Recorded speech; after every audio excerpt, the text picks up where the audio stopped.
From UFOs to psychic powers and government conspiracies, history is riddled with unexplained events. You can turn back now or learn the stuff they don't want you to know.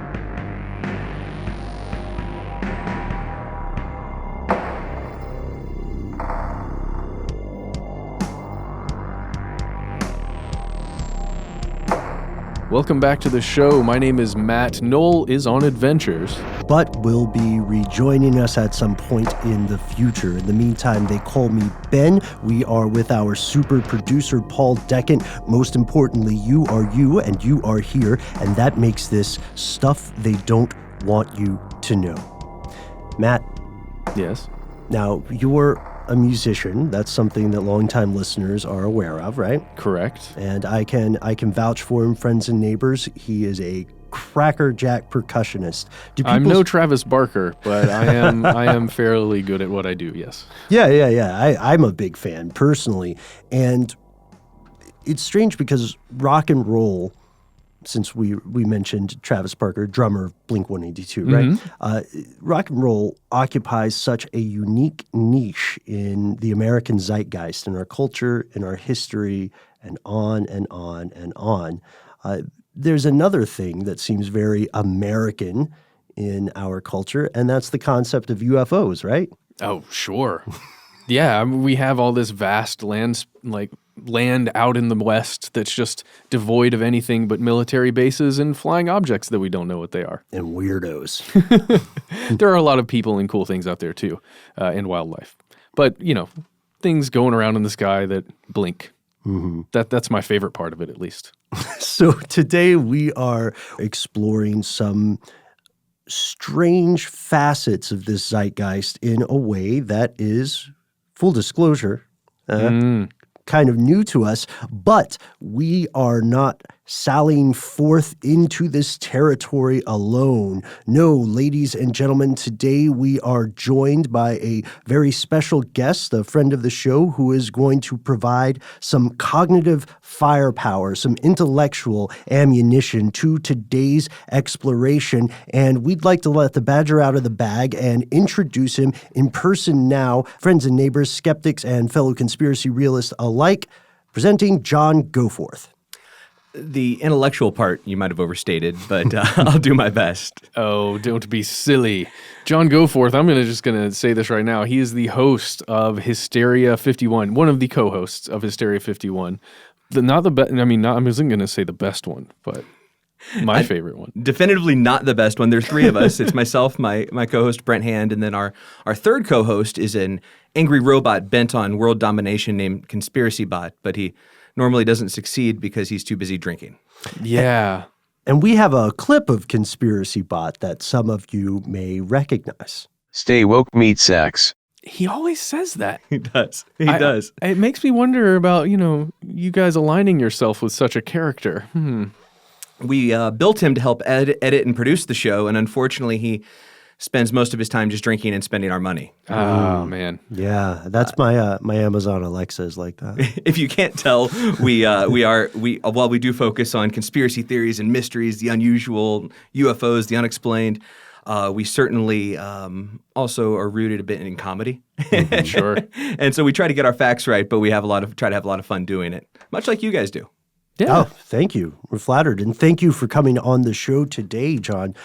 When we were talking about this off air, we were originally kicking around some ideas collectively, and we were thinking, well, what would we like to explore in our time together today? And the thing that we all kept running into was the fascinating story of disclosure. The concept is going to be familiar to a lot of listeners of Hysteria 51, a lot of listeners of Stuff They Don't Want You to Know, but it may also sound very vague and foreboding and mysterious, or maybe just vague to quite a few people. So maybe we start today's episode by looking at the facts. First, this concept, disclosure. What is it exactly? How would you phrase it? Simply the reveal of classified information that the United States government is in possession of, typically as it relates to extraterrestrials having visited this Earth. Okay, so then this concept would be separate categorically from, say, proven events that were classified and later disclosed, like the Tuskegee syphilis experiments or, say, MK Ultra or something. Right. I think typically when we in the paranormal, the UFO, mysterious universe talk about disclosure, we're talking about something that hasn't happened yet and that many are looking forward to and believe will happen one day. Yeah, disclosure has been imminent since I've known about disclosure. And Yes. that's been about 15 years for me since I understood what it meant. Also Yeah. a great Michael Douglas flick. Yes. Yeah. Yeah. But I like that you say it's always eternally imminent. It's like Iran getting the bomb. It's like The rapture. or the characters in Alice in Wonderland finally getting jam, right? It's always on the cusp of occurring, but hasn't quite occurred. And Matt, you said something really interesting. You said did I? For years it's been imminent? Because Yes. you listed a specific number of years. Oh, well, that's just since I've known about it. However, when it first popped on the radar, I was still in high school, and it was in 2001, and there was this big gathering at the National Press Club with all of these people that were experts in their fields, most of them from the military, ex-military, retired gentlemen, and they all came forward and gave their personal stories about experiencing something that they considered a UFO that they believe was probably, in their opinion, of extraterrestrial origin. Some of them. Was that the Stephen Greer event? That is the Stephen Greer event, Okay, yeah. Dr. Stephen Greer. yeah. Apologies. Yes. Who we interviewed on a previous episode. Yeah, and we talked about some of that at length. That moment in 2001 is when I think a lot of people really started understanding, oh my gosh, there could be something here, because it gave such legitimacy to it with the characters that were involved. And that kind of thing has happened a few more times over the years. And, it certainly feels like there might be something, if there's something, happening soon. Right, or is it just another series of examples showing us how effective resorting to authoritative titles can be? You know what I mean? That's a Bernays tactic from the days of yore. Just make something that sounds imperious enough, have someone, for instance, if you heard some schmuck named Ben Bolin said that it turns out bacon is bad for you, or that gluten will cause you to grow webs between your fingers, then who's that guy? What the heck does he know? But if it's like Dr. Ben Bolin, PhD, the third, whatever, you add these stylings on, and you add this association with these highly credible organizations, then it becomes easier to accept whatever they say. I don't know. I think you're right.